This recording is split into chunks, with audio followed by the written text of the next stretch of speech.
तेरे सिवा महबूब हकीकी कोई नहीं है, कोई नहीं। तेरे सिवा मौजूद हकीकी कोई नहीं है, कोई नहीं।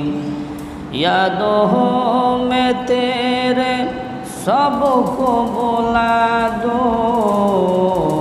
कोई ना मुझको याद रहे। यादों में तेरे सबको बुला दो, कोई ना मुझको याद रहे। सब खुशियों को आँख लगा दो, खानाए दिल आबाद रहे। सब खुशियों को आँख लगा दो, खानाए दिल आबाद रहे। अब तो रहे बस तादों में आखिर, अब तो रहे बस तादों में आखिर। उर्दे ज़ुबान मेरे इलाह। عن عبيد الله بن أبي رافع عن أبيه قال رأيت رسول الله صلى الله عليه وسلم أذن في أذن الحسن بن علي حين ولدته فاطمة بالصلاة। হযরতে উবাইদুল্লাহ ইবনে আবি রাফে তার পিতা থেকে বর্ণনা করেন, তিনি বলেন, আমি আল্লাহর রাসূল সাল্লাল্লাহু আলাইহি ওয়াসাল্লামকে দেখেছি। তিনি আলী রাদিয়াল্লাহু তাআলা আনহু এর পুত্রকে যখন ফাতেমা রাদিয়াল্লাহু তাআলা আনহু প্রসব করলেন, তখন আল্লাহর হাবিব মুহাম্মদুর রাসূলুল্লাহ সাল্লাল্লাহু আলাইহি ওয়াসাল্লাম হাসান রাদিয়াল্লাহু তাআলা আনহুর কানে আজান দিয়েছে। এটা দেখছেন তিনি। মাসআলা প্রত্যেকটা সন্তানের, চাই মেয়ে হোক ছেলে হোক, প্রত্যেকটা সন্তান যখন জন্মগ্রহণ করবে তখন তার ডান কানে আজান, বাম কানে একামত দিতে হবে। আজকে আমরা কি করি? এই বাচ্চা হইলে কি আবল তবল পেশাল মহিলারা আইসা কি এই ভালো কথা মোটে গেলে প্রথমে কানে দেওয়াই যায় না, কি করা যায় না? এই একজন এক এক কথা, নানান বাজে কথা। ভালো কথা মোটে গেলে সর্বপ্রথম কানেই যায় না।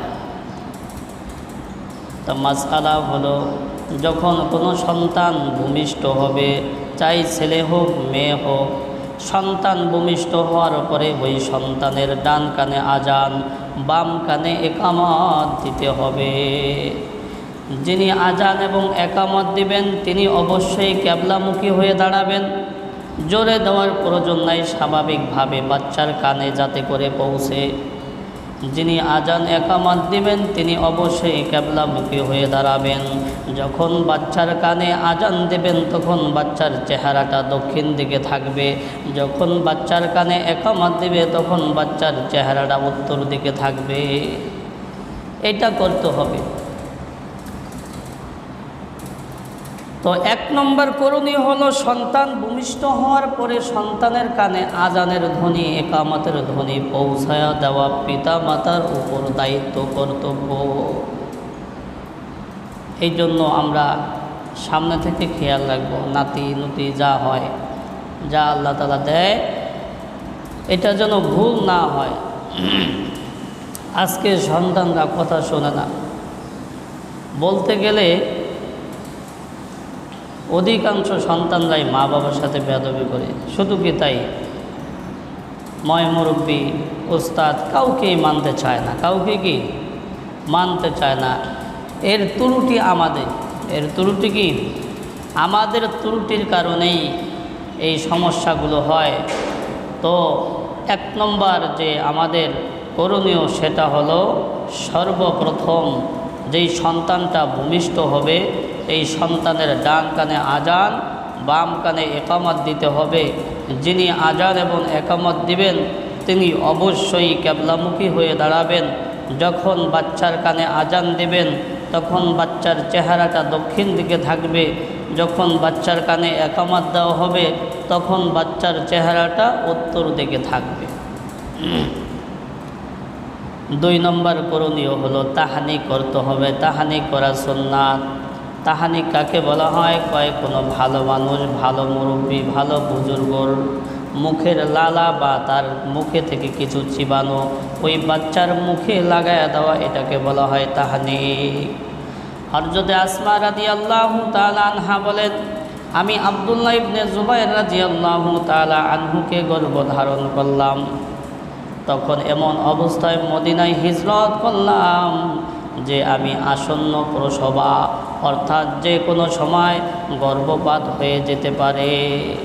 আসমা রাদিয়াল্লাহু তাআলা আনহু বলেন, আমি যখন কুবায় অবস্থান করলাম তখন আমি সন্তান ভূমিষ্ঠ করলাম। এরপর আমি ওই সন্তান আব্দুল্লাহকে রাসূল সাল্লাল্লাহু আলাইহি ওয়াসাল্লামের কাছে নিয়ে গেলাম। রাসূল সাল্লাল্লাহু আলাইহি ওয়াসাল্লাম বললেন, খেজুর আনো। খেজুর আনা হলে রাসূল সাল্লাল্লাহু আলাইহি ওয়াসাল্লাম খেজুর চিবিয়ে তার মুখে লালা লাগায়া দিলেন। একটু খেজুর চিবায়া তার মুখের তালুর দিকে লাগায়া দিলেন। তো সর্বপ্রথম নবজাতক হিজরতের পরে মুসলিম পরিবারে যিনি জন্মগ্রহণ করেছেন তিনি হলো আব্দুল্লাহ। আসমা রাদিয়াল্লাহু তাআলা আনহা এর সন্তান, জুবাইর রাদিয়াল্লাহু তাআলা আনহু এর সন্তান, হযরতে আবু বকর রাদিয়াল্লাহু তাআলা আনহু এর নাতি, ঠিক না? আসমা রাদিয়াল্লাহু তাআলা আনহু হলেন আবু বকর রাদিয়াল্লাহু তাআলা আনহুর বড় মেয়ে।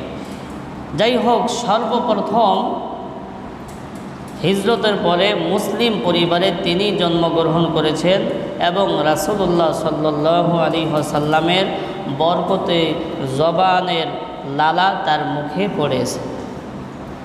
তো যখন সন্তান জন্মগ্রহণ করবে পিতামাতার জন্য 2 নম্বর করণীয় হলো তাকে তাহানি করানো, ভালো কোনো মানুষের দিয়া তাহানি করানো। এটা সুন্নাত, এটা কি করতে হবে? করতে হবে। 3 নম্বর পিতামাতার করণীয় হলো, মানুষের করণীয় হলো ওই সন্তানকে দেখে তার পিতামাতাকে স্বাগত জানিয়ে তার জন্য দোয়া করতে হবে। ভালো দোয়া করব, ভালো কি দোয়া করব তার পিতামাতার জন্য। এই ব্যাপারে একটা হাদিস পাওয়া যায়, আন আয়েশা রাদিয়াল্লাহু আনহা ক্বালাত কানা রাসূলুল্লাহি সাল্লাল্লাহু আলাইহি ওয়াসাল্লাম ইউতা বিসসিবিয়ানি ফায়াদউ লাহুম বিল বারাকাতি।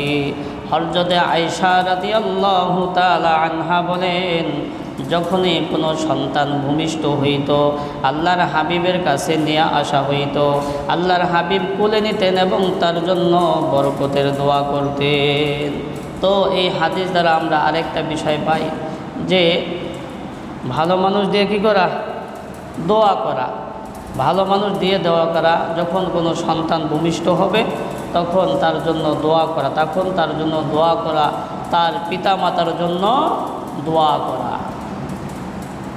4 নম্বর করণীয় হইল আকিকা করা। সন্তান যখন ভূমিষ্ঠ হবে ওই সন্তানের জন্য আকিকা করা। আল্লাহর হাবিব বলেন, ক্বালান নাবিয়্যু সাল্লাল্লাহু আলাইহি ওয়াসাল্লাম, ক্বালান নাবিয়্যু সাল্লাল্লাহু আলাইহি ওয়াসাল্লাম, কুল্লু গুলামিন রহিনুন বিআকিকাতিহি তুযবাহু আনহু ইয়াওমা সাবিহি ওয়া ইউহলাকু রাসুহু ওয়া ইউসাম্মা। আল্লাহর হাবিব বলেন, যখন কোনো সন্তান ভূমিষ্ঠ হবে তখন এই সন্তানের 7ম দিনে তার জন্য আকিকা করতে হবে, পশু জবাই করে আকিকা করতে হবে এবং তার মাথা মুন্ডন করতে হবে, তার জন্য সুন্দর একটা নাম রাখতে হবে। 7ম দিনে মাথা মুন্ডন করে মাথার চুল পরিমাণ অর্জন করে রূপা সৎকা করে দিতে হবে। হযরত হাসান রাদিয়াল্লাহু তাআলা আনহু যখন ভূমিষ্ঠ হইলেন আল্লাহর হাবিব মুহাম্মদুর রাসূলুল্লাহ সাল্লাল্লাহু আলাইহি ওয়াসাল্লাম একটা ছাগল দিয়ে আকিকা করলেন।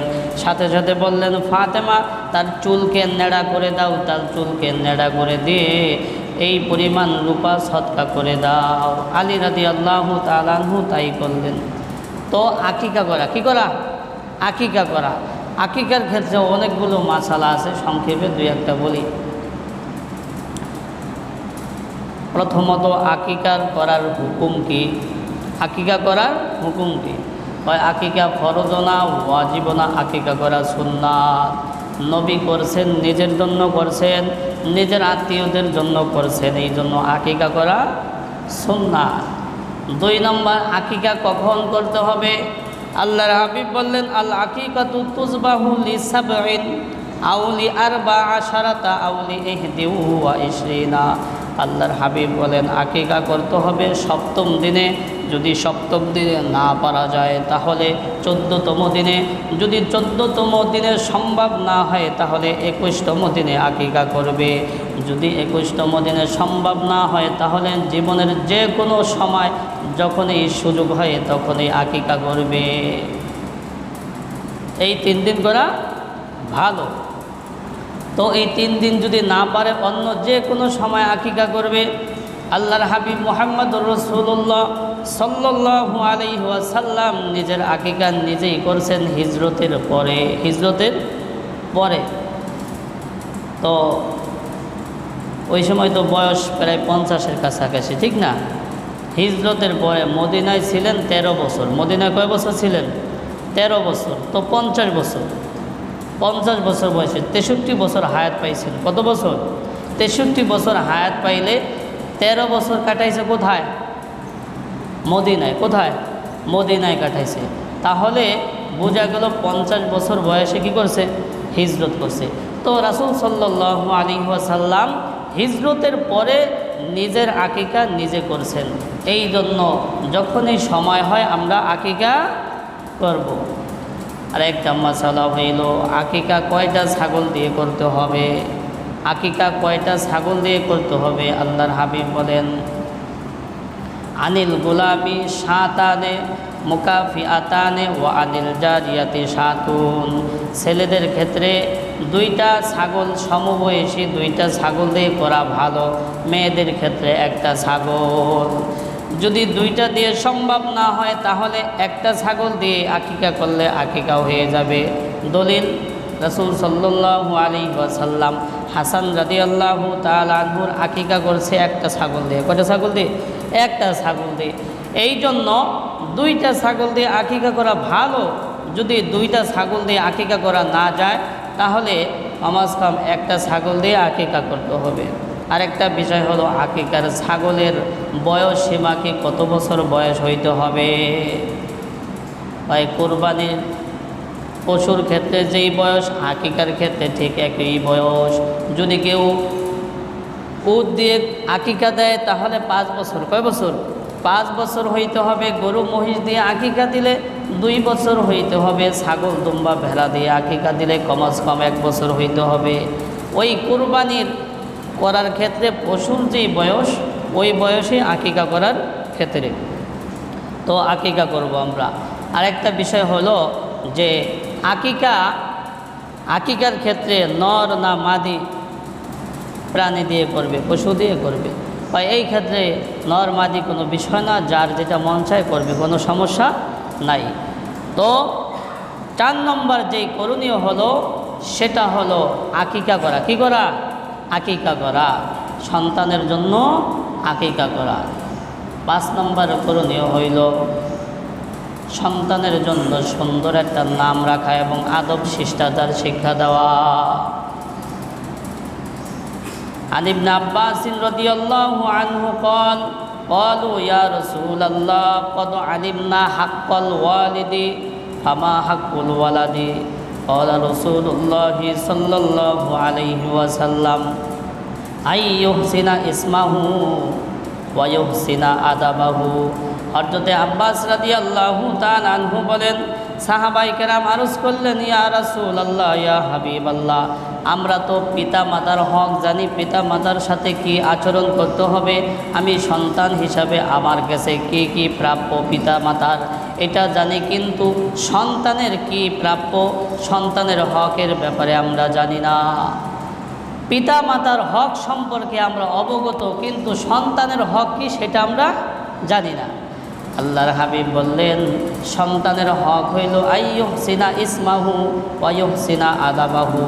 ওই সন্তানের হক হইল তুমি সন্তানের জন্য সুন্দর একটা নাম রাখবে, সন্তানের জন্য তোমরা আদব শিষ্টাচার শিক্ষার ব্যবস্থা করবে। কি দিবে? আদব শিক্ষা দেবে, আদব শিক্ষা দেবে, আদব শিক্ষা দেবে, নিজেরাই আদব শিখে নেই। আমি অভিভাবকই যদি আদব শিষ্টাচার না শিখি, সন্তানদেরকে আদব আবার কীভাবে শিখাই? এই জন্য আগে অভিভাবককে ঠিক হইতে হবে, সংশোধন হইতে হবে, এরপর আশা করা যায় এই সন্তানের দ্বারা কিছু হইবে, সন্তানের দ্বারা কিছু হইবে। এত সহজ না, এত সহজ না। দিনী শিক্ষা অনেক কঠিন। সন্তান আজকে দেখা যায় অনেক সন্তানরা মাদ্রাসায় পড়ে, সব আইসা পড়ে না, এত সহজ না, অনেক কঠিন, অনেক সচেতন থাকতে হবে।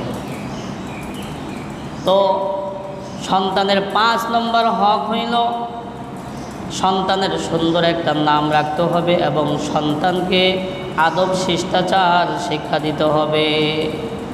6 নম্বর করণীয়, ঈমানি তরবিয়ত শিক্ষা দিতে হবে। কি করতে হবে? ঈমানি তরবিয়ত শিক্ষা দিতে হবে। আল্লাহ পাক বলেন, কু আনফুসাকুম ওয়া আহলিকুম নারা। 6 নম্বর করণীয় হলো সন্তানকে ঈমানি তরবিয়ত শিক্ষা দিতে হবে। আল্লাহ পাক বলেন, কু আনফুসাকুম ওয়া আহলিকুম নারা, তোমরা নিজেরা জাহান্নাম থেকে বাঁচো এবং নিজেদের পরিবার পরিজন সন্তান সন্ততিদেরকে জাহান্নাম থেকে বাঁচাও। আলী রাদিয়াল্লাহু তাআলা আনহু এই আয়াতের 2টা ব্যাখ্যা করেছেন, যে সন্তানদেরকে পরিবার পরিজনকে কিভাবে জাহান্নাম থেকে বাঁচাবো। ওই সন্তানদেরকে জাহান্নাম থেকে বাঁচানোর 1 নম্বর মাধ্যম হইল ওয়া আল্লিমুহুম, সন্তানদেরকে সুশিক্ষায় শিক্ষিত করতে হবে। যখন কোনো সন্তান সুশিক্ষায় শিক্ষিত হয়ে যাবে, তখন ওই সন্তানটা আল্লাহর পরিচয় পেয়ে যাবে, ওই সন্তানটা রাসূলের পরিচয় পেয়ে যাবে, ওই সন্তানের ভিতরে আখিরাতের ভয় আসবে, যার কারণে সে সকল অন্যায় অশ্লীল কাজ থেকে বিরত থেকে সে জান্নাতের অধিবাসী হইতে পারবে। সুশিক্ষাই একমাত্র বাঁচাইতে পারে। সুশিক্ষাই কি একমাত্র অন্যায় কাজ থেকে বিরত রাখতে পারে। তো সন্তানদেরকে জাহান্নাম থেকে বাঁচানোর 1 নম্বর মাধ্যম হইল, আলী রাদিয়াল্লাহু তাআলা আনহু বলেন, ওয়া আল্লিমুহুম, সন্তানদেরকে সুশিক্ষায় শিক্ষিত করতে হবে। ওই তোমার সন্তানরা যখন সুশিক্ষায় শিক্ষিত হবে, তখন সে নিজে জাহান্নাম থেকে বাঁচতে পারবে এবং তার পরিবার পরিজন সন্তান সন্ততিদেরকেও জাহান্নাম থেকে বাঁচাতে পারবে। 2 নম্বর, ওয়া আদিবুহুম, আদব শিষ্টাচার শিক্ষা দিতে হবে। সন্তানকে জাহান্নাম থেকে বাঁচানোর 2 নম্বর মাধ্যম হইল ওই সন্তানকে আদব শিষ্টাচার শিক্ষা দিতে হবে। হাদিসের মধ্যে আসছে, সন্তানদেরকে শাসন করা গাছে পানি দেওয়ার মতো। গাছে পানি দিলে গাছের জন্য উপকারী না? ঠিক উপকারী। তো সন্তানদেরকে জাহান্নাম থেকে বাঁচানোর 2 নম্বর মাধ্যম হইল ওয়া আদিবুহুম, সন্তানদেরকে আদব শিষ্টাচার শিক্ষা দিতে হবে। আদব শিষ্টাচার শিক্ষা দেওয়ার জন্য 1 নম্বর শর্ত হইল নিজে আগে আদববান হইতে হবে। নিজে কি করতে হবে? নিজেই যদি বেয়াদব হইতে হয়, কীভাবে কি শিক্ষা দেব? এই জন্য সচেতন থাকতে হবে। কি থাকতে হবে? তো ঈমানি তরবিয়ত শিক্ষা দিতে হবে। ঈমানি তরবিয়তের মধ্যে সবচাইতে গুরুত্বপূর্ণ তরবিয়ত হইল নামাজের তরবিয়ত। আল্লাহর হাবিব বলেন, মুরু আওলাদাকুম বিসসালাতি ওয়া হুম আবনাউ সাবঈ সিনিন, যখন তোমার সন্তানের বয়স 7 বছর হয়ে যায়, তখন তোমরা তাকে নামাজের জন্য নির্দেশ দাও। নামাজের জন্য নির্দেশ দাও। এখন আমি নিজেই যদি নামাজ না পড়ি, সন্তানকে কিভাবে নামাজের কথা বলবো? সুযোগ আছে। আমি নিজেই যদি ভালো কাজ না করি, সন্তানদেরকে মানুষদেরকে কিভাবে ভালো কাজের কথা বলবো?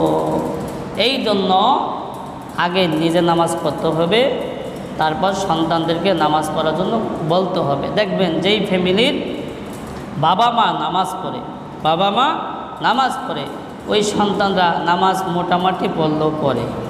আর যার বাবা মা মোটেই নামাজ পড়ে না, ওই সন্তানও মসজিদের দিকে আর ফিরাও তাকায় না। কী করে না? মসজিদের দিকে ফিরাও তাকায় না। এই জন্য আল্লাহর হাবিবের নির্দেশ, মরু আওলাদাকুম বিসসালাতি ওয়া হুম আবনাউ সাবঈ সিনিন, সন্তানদেরকে নামাজের নির্দেশ দাও যখন এই সন্তানের বয়স 7 বছর হবে। ওয়াজরিবুহুম আলাইহা ওয়া হুম আবনাউ 10 সিনিন, সন্তানকে নামাজের জন্য প্রহার করো, বেত্রাঘাত করো যখন সন্তানের বয়স 10 বছর হবে। কত কিছুর জন্য সন্তানকে শাসন করলাম। কেউ বলতে পারবো সন্তান নামাজ পড়ে নাই, এই জন্য সন্তানকে কোনোদিন একটা পিট্টি দিয়েছি, একটু শাসন করছি। আলা কুল্লুকুম রাইন ওয়া কুল্লুকুম মাসউলুন আন রাইয়াতিহি, আমরা প্রত্যেকেই হলাম দায়িত্ববান, আর প্রত্যেক দায়িত্ববানকে তার দায়িত্ব সম্পর্কে অবশ্যই জিজ্ঞাসিত হতে হবে, অবশ্যই জিজ্ঞাসিত হতে হবে। আমি বলতেছি না এর জন্য যে আমি পার পেয়ে যাব, বিষয়টা এরকম না। এর জবাবদিহি আমার করতে হবে, একদিন কি করতে হবে? করতে হবে। এই জন্য আমরা দায়ভার হব না, আমরা বলবো, সন্তানদেরকে বলবো, বলার পরেও যদি তারা না পড়ে তার জন্য আমি দোষী হব না। ওয়াজরিবুহুম আলাইহা ওয়া হুম আবনাউ 10 সিনিন, ওই সন্তানের বয়স যখন 10 বছর হয় তখন সন্তানকে নামাজের জন্য বেত্রাঘাত করো, সন্তানকে নামাজের জন্য পিট্টি দাও। ওয়াফাররিকু বাইনাহুম ফিল মাযাজি'i, যখন কোনো সন্তানের বয়স 10 বছর হয়ে যায় তখন তাদের বিছানা পৃথক করে দাও। বিছানা পৃথক করার দ্বারা উদ্দেশ্য এটা না যে ঘর পৃথক করতে হইবে, ঘর এক থাকলেও সমস্যা নাই, খাট যেন ভিন্ন থাকে। খাট একও থাকলে সমস্যা নাই, মধ্যে যেন কোল বালিশ থাকে। এটা হলো ছেলেদের ক্ষেত্রে। তবে মেয়ের ক্ষেত্রে মোটেও এক খাটে থাকা যাবে না। যখন এই বয়স হবে তখন তার খাটেই ভিন্ন থাকবে। কি থাকবে? খাটেই ভিন্ন থাকবে। তো 6 নম্বর যেই বিষয়গুলো আমাদেরকে সন্তানদেরকে শিক্ষা দিতে হবে সেটা হলো ঈমানি তরবিয়াত শিক্ষা দিতে হবে। 7 নম্বর শিক্ষার ব্যাপারে গুরুত্ব দিতে হবে, তাওহীদের শিক্ষা দিতে হবে, আল্লাহর পরিচয় শিক্ষা দিতে হবে। ইবনে আব্বাস রাদিয়াল্লাহু তাআলা আনহু বলেন, আমি একবার আল্লাহর হাবিব মুহাম্মদুর রাসূলুল্লাহ সাল্লাল্লাহু আলাইহি ওয়াসাল্লামের পিছনে পিছনে দিয়ে যাচ্ছিলাম।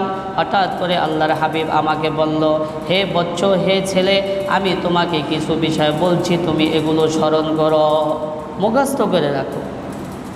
আল্লাহর পরিচয় দিতেছি। 1 নম্বর বিষয় হলো তুমি আল্লাহ তাআলার বিধি নিষেধের প্রতি লক্ষ্য রাখবে, তাহলে আল্লাহ তাআলাও তোমার প্রতি লক্ষ্য রাখবেন। আল্লাহ তাআলার বিধি নিষেধকে তুমি সংরক্ষণ করবে, তাহলে আল্লাহ তাআলাও তোমাকে সংরক্ষণ করবেন। 2 নম্বর বিষয় হলো তুমি আল্লাহ তাআলার সন্তুষ্টির প্রতি লক্ষ্য রাখবে, খেয়াল রাখবে, তাহলে আল্লাহ তাআলাকে তুমি কাছে পাবে। যখন তোমার কোনো কিছুর প্রয়োজন হয় সর্বপ্রথম আল্লাহ তাআলার কাছে যাবে, প্রার্থনার করার প্রয়োজন হইলে আল্লাহ তাআলার কাছে করবে। সাবধান, তুমি মনে রাখো, দুনিয়ার সব মানুষ, সব উম্মাত যদি মিলে তোমাকে কোনো উপকার করার চেষ্টা করে তাহলে ওইটুকু উপকারই করতে পারবে যেটা আল্লাহ তাআলা তাকদীরের মধ্যে লিখে রেখেছেন। আর দুনিয়ার সব মানুষ মিলে যদি তোমাকে ক্ষতি করতে চায় তাহলে ওইটুকুই ক্ষতি করতে পারবে যতটুকু আল্লাহ তাআলা তাকদীরের মধ্যে লিখে রেখেছেন।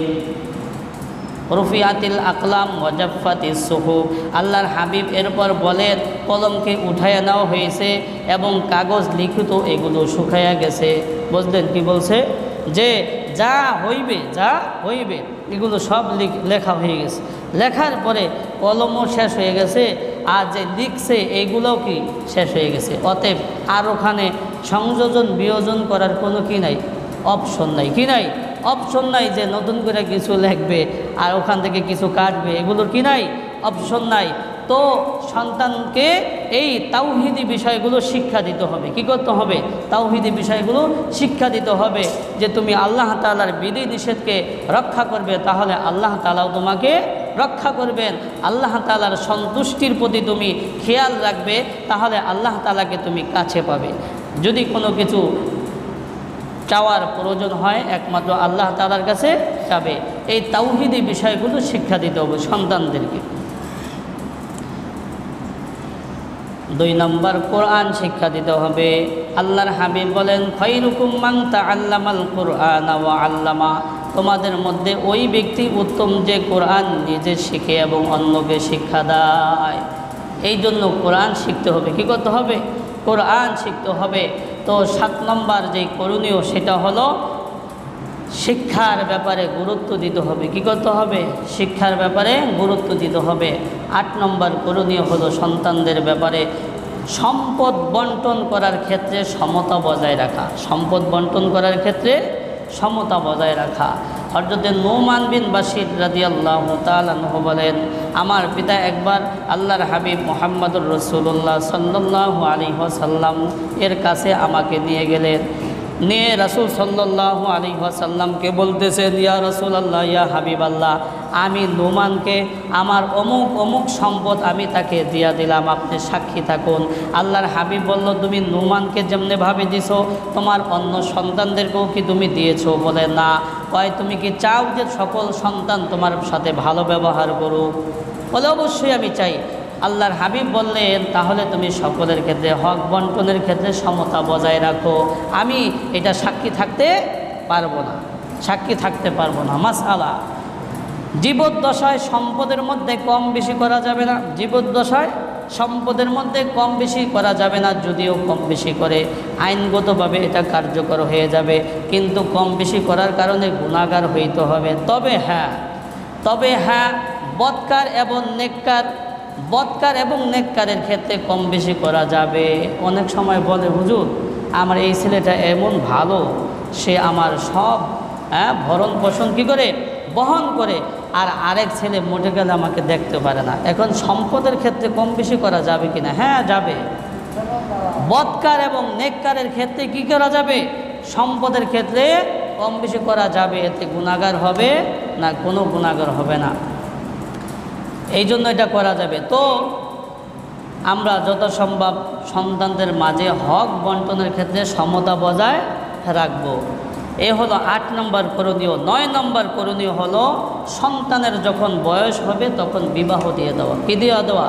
বিবাহ দিয়ে দেওয়া। বিবাহের আগে এই সন্তান যদি কোনো অন্যায় কাজের সাথে জড়িত হয়ে যায়, এর একটা গুনাহ আমি অভিভাবক হিসাবে কি পাব। এই জন্য সন্তানের বয়স হইলে অবশ্যই বিবাহ দিয়ে দেওয়া। 10 নম্বর করণীয় হইল বিবাহের ক্ষেত্রে উত্তম নির্বাচন করা, তার স্বাধীনতা ইচ্ছাকে অগ্রাধিকার দেওয়া।